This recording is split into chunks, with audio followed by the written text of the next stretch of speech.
বাংলাদেশ গণপূর্ত কর্মচারী ইউনিয়ন এর উদ্যোগে বিএনপির চেয়ারপারসন, সাবেক সফল প্রধানমন্ত্রী, গণতন্ত্রের মা, দেশনেত্রী বেগম খালেদা জিয়ার আশু রোগমুক্তি কামনায় ও বৈষম্য বিরোধী আন্দোলনে শহীদ ছাত্র শ্রমিক জনতার রুহের মাগফিরাত ও গণপূর্ত অধিদপ্তরের সকল কর্মকর্তা কর্মচারী সুস্থতা কামনায় আলোচনা সভা, দোয়া ও ইফতার মাহফিল অনুষ্ঠিত হয়েছে। ১৯ মার্চ বুধবার বিকালে গণপূর্ত অধিদপ্তরের মসজিদ মাঠে এই অনুষ্ঠানের আয়োজন করা হয়। এতে প্রধান অতিথি হিসেবে উপস্থিত ছিলেন জনাব অ্যাডভোকেট শামসুর রহমান শিমুল বিশ্বাস, বিশেষ সহকারী চেয়ারপারসন বিএনপি ও প্রধান সমন্বয়ক, শ্রমিক দল। প্রধান বক্তা জনাব নোমানুজ্জামান আল আজাদ, মহাসচিব, বাংলাদেশ সরকারি কর্মচারী ইউনিয়ন সমন্বয়ক পরিষদ। বিশেষ অতিথি হিসেবে উপস্থিত ছিলেন জাতীয়তাবাদী শ্রমিক দলের সভাপতি মোহাম্মদ আনোয়ার হোসাইন, বাংলাদেশ জাতীয়তাবাদী শ্রমিক দলের সাধারণ সম্পাদক মোহাম্মদ নুরুল ইসলাম খান নাসিম, জাতীয়তাবাদী শ্রমিক দলের আহ্বায়ক মোহাম্মদ সুমন ভূঁইয়া। সঞ্চালনায় ছিলেন জাতীয়তাবাদী শ্রমিক দলের ঢাকা মহানগর দক্ষিণের সদস্য সচিব মুন্সি বদরুল আলম সবুজ। বাংলাদেশ গণপূর্ত কর্মচারী ইউনিয়নের মোহাম্মদ জসিম উদ্দিনের সভাপতিত্বে অনুষ্ঠানটি সম্পন্ন হয়। আলোচনা সভা ও ইফতার দোয়া মাহফিলে দলের ও ইউনিয়নের নেতাকর্মীরা তাদের মতামত প্রকাশ করেন ও দেশনেত্রী বেগম খালেদা জিয়ার আশু রোগমুক্তি কামনায় ও বৈষম্য বিরোধী আন্দোলনে শহীদ ছাত্র শ্রমিক জনতার রুহের মাগফিরাত ও গণপূর্ত অধিদপ্তরের সকল কর্মকর্তা কর্মচারী সুস্থতা কামনা করে দলটির নেতাকর্মীরা।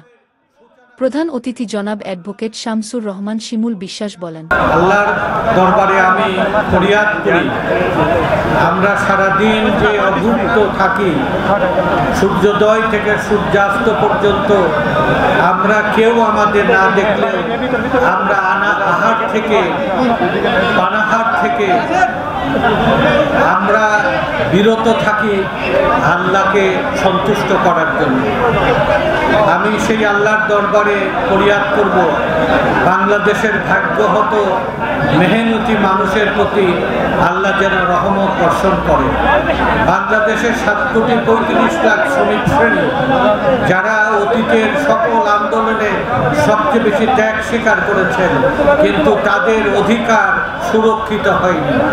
অতীতের সমস্ত আন্দোলনের থেকে শিক্ষা নিয়ে দুনিয়ার ভাগ্য বদলের যারা নেতৃত্ব দিয়েছেন শ্রমিক শ্রেণী, বাংলাদেশের শ্রমিক শ্রেণী ঐক্যবদ্ধ হচ্ছে সকল বঞ্চনার শোষণ থেকে দেশকে, জাতিকে মুক্ত করার জন্য।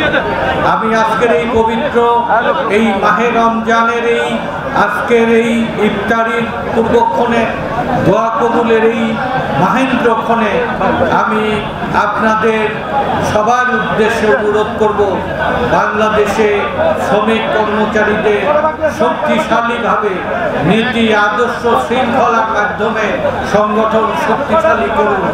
বাংলাদেশ থেকে সকল ধরনের অনাচার, বৈষম্যের অবসান ঘটিয়ে শ্রমিক কর্মচারীদের নেতৃত্বে আগামী বাস উপযোগী বাংলাদেশ গঠনের জন্য এক বিপ্লবী শ্রমিক আন্দোলন গড়ে তুলে বাংলাদেশের দুঃখী মানুষের মুখে হাসি ফুটানোর যে অঙ্গীকার নিয়ে আমরা জাতীয়তাবাদী শ্রমিক দল দেশ জোড়া সেই নবজাগরণে আমরা সফল কাম হব, সেই প্রত্যাশা করে গণপূর্ত শ্রমিক কর্মচারী ইউনিয়ন সহ সরকারি কর্মচারীরা বাংলাদেশের শ্রমিক আন্দোলনের অন্যতম একটি যুগান্তকারী শক্তি।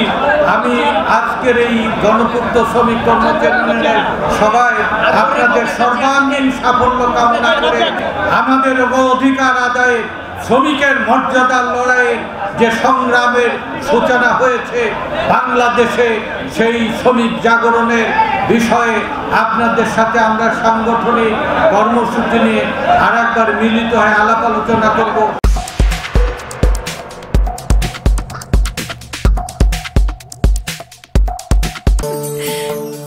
খুশির এই মুহূর্তগুলো আমি কখনোই হারাতে চাই না, তাই মোবাইলে 10678 নাম্বারটি সেভ করে রেখেছি। আমি নিশ্চিন্ত যে আমি ছাড়াও একজন আছে যে আমার ফ্যামিলির খেয়াল রাখছে।